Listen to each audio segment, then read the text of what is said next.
নমস্কার, আমার চ্যানেলে সবাইকে স্বাগত। আজকে ক্রিসমাসের জন্য ঘরোয়া উপকরণে তৈরি স্পঞ্জি কেকের রেসিপি। এক্কেবারে খুব সাধারণ উপকরণ দিয়ে এই অসাধারণ কেকটি বাড়িতেই তৈরি করে নিতে পারবেন। এই কেক তৈরির জন্য একটা বোল নিয়ে একটা ডিম ফাটিয়ে নিয়ে নিচ্ছি, আর এর মধ্যে 1 কাপ গুঁড়ো চিনি আর 1 কাপের 4 ভাগের 1 ভাগ সাদা তেল। এর বদলে আপনারা বাটারও ব্যবহার করতে পারেন।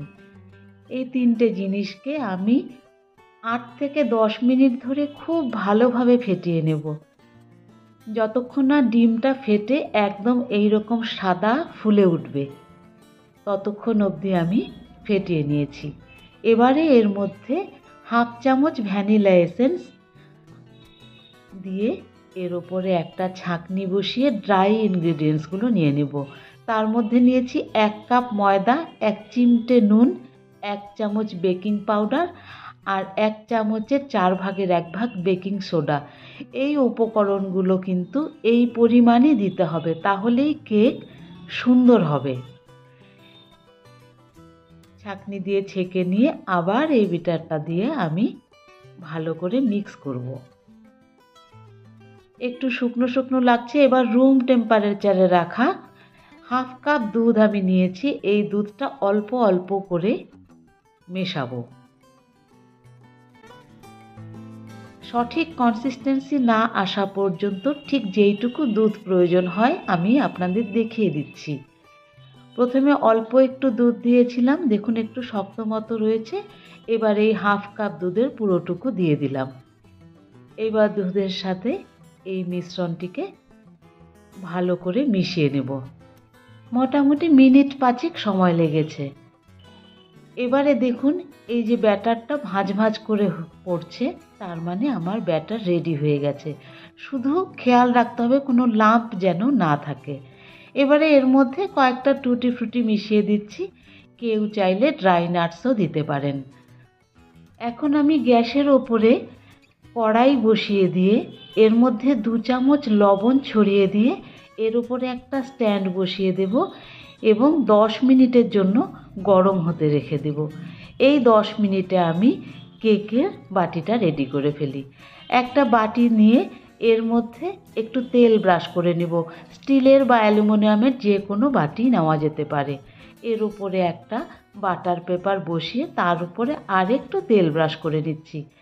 এবারে এর মধ্যে সম্পূর্ণ মিশ্রণটিকে ঢেলে দেব। ঢেলে কিন্তু খুব ভালোভাবে ড্যাপ করে নিতে হবে যেন কোনো এয়ার বাবলস রয়ে না যায়, তাহলে সেই জায়গায় কেকটা সুন্দর হবে না। কেকের বাটি রেডি হয়ে গেছে। এবারে কড়াইও 10 মিনিটের জন্য গরম করতে দিয়েছিলাম, গরম হয়ে গেছে। এর ওপরে বাটিটাকে বসিয়ে দেব। বসিয়ে আবার ঢাকা দিয়ে দেব। ঢাকনায় কোনো ছিদ্র থাকলে কিন্তু বন্ধ করে দিতে হবে। আর ফ্লেমটাকে দেখাচ্ছি দেখুন, একেবারে লোয়ের থেকে একটু বেশি। এই অবস্থায় আমি 40 মিনিট কেকটাকে বেক করবার পরে এই দেখুন কালার আর কেমন ফুলে উঠেছে। একটা টুথপিক নিয়ে ঠিক মাঝখানটাতে দিয়ে দেবো, মাঝখানটা সবার শেষে হয় তো সেজন্য। টুথপিক দেখুন একদম পরিষ্কার, তার মানে আমার কেক তৈরি হয়ে গেছে। নামিয়ে নিয়ে 15 মিনিট ঠান্ডা করবার পরে আমি কেকটাকে দেখাচ্ছি। একটা ছুরি দিয়ে চারদিকটা একটু ছাড়িয়ে নেব।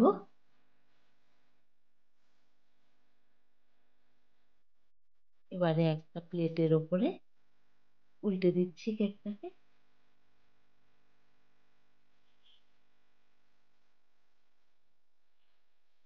নিচের পেপারটাও দেখুন খুব সুন্দর ছেড়ে এসেছে।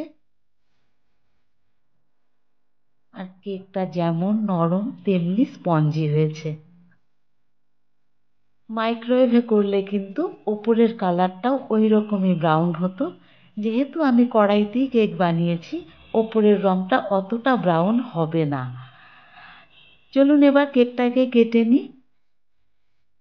মাপগুলো ঠিকঠাক রাখলে আর গ্যাসের ফ্লেম ঠিক মতো রাখলে আর ঘড়ি ধরে কেক নামালে পরে কিন্তু কেক এই রকমই হবে। দেখুন কেকটা একবার।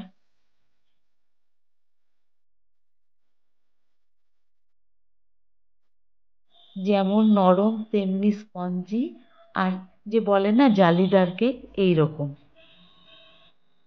রেসিপিটি ভালো লাগলে চ্যানেলটি সাবস্ক্রাইব করে দেবেন আর একটা লাইক করে দেবেন।